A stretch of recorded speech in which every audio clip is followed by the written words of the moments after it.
Mama Bapak Saudara dong. Karena kabar ini hari? Beta berdoa, beta berharap semua ada sehat dan sukacita. Termasuk bisa sukacita untuk dengar kebenaran firman Tuhan dalam acara renungan firman Tuhan. Mari kasih segar hati di channel YouTube YKB Bahasa Kupang. Dan ini hari kembali sama-sama dengan beta Pendeta Leni Kanaman Sopu dari Sinode Demit. Sebelum ketong dengar renungan, mari ketong berdoa supaya Tuhan Allah Puroh Barisi pimpin sang ketong. Mari berdoa. Tuhan Allah, terima kasih bambanya, karena Tuhan Allah pun kasih selalu bikin ketong senang, selalu bikin ketong sukacita. Sekarang ketong mau tenang, ketong mau teduh, ketong mau dengar Tuhan pun firman dan kebenaran. Tolong ketong dari Roh Barisi, tolong ketong dari Roh Kudus, dan Tuhan Yesus ketong berdoa, amin. Saudara dong, renungan ini hari ketong ambil dari buku renungan wasiat dan dipun judul Tuhan Allah dengar dan peduli. Bacaan dari kitab Kejadian pasal 16 ayat 1 sampai ayat 14. Nah, terjadi ketemu pusat permenungan di Kejadian pasal 16 ayat 14. Dia pun bunyi, itulah sebabnya sumur itu disebut sumur Laharoi yang letaknya di atas Kades dan Beret. Nah, saudara dong, hadapi pergumulan hidup yang berat, son jarang bikin ketong mengeluh di Tuhan. Ketong suka bilang, jangan Tuhan sen peduli dengan apa yang ketong hadapi lai. Bahkan kadang karena pergumulan terlalu berat, ada sayang kas tinggal Tuhan. Sebenarnya itu yang Hagar alami waktu Sarai bikin jahat sang dia. Dan Bapak Abraham juga iko jahat. Waktu itu Hagar pilih untuk lari ke setengah sandong. Tapi Tuhan Allah bela sang Hagar. Tuhan suruh Hagar balik kembali ke Sarai.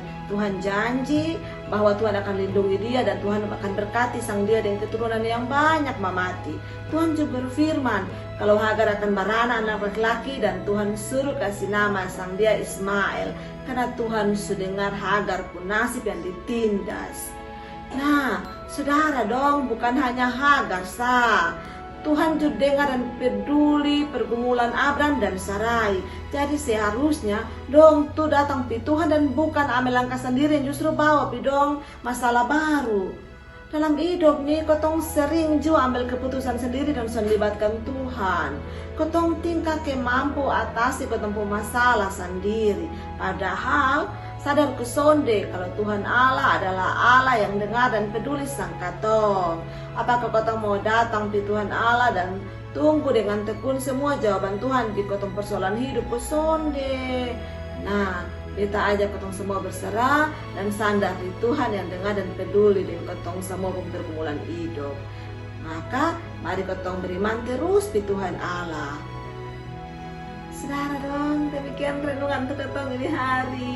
Moga-moga ini renungan bisa memberkati mama bapak saudara semua. Mari kita berdoa lagi. Tuhan Allah, terima kasih bambanya. Tuhan Allah tolong kasih potong iman, pengharapan, supaya potong terus bisa harap di Tuhan dan potong bisa sabar dan setia tunggu Tuhan pun jawaban dalam potong pun hidup apapun juga yang potong minta dan harap. Ini kotong Tuhan, semuanya kotong taruh Tuhan pun tangan. Kotong percaya kotong akan baik-baik saja dan terberkati. Dan Tuhan Yesus kotong berdoa, amin. Saudara dong, memang minta tolong like. Jangan lupa untuk like, subscribe, dan bagi ke orang-orang dong ini video dong. Dan begitu mama bapak saudara dong sampai bagian dalam pelayanan pekabaran Injil sama-sama dengan GKB. Dan Yesus memberkati ketong semua. Shalom.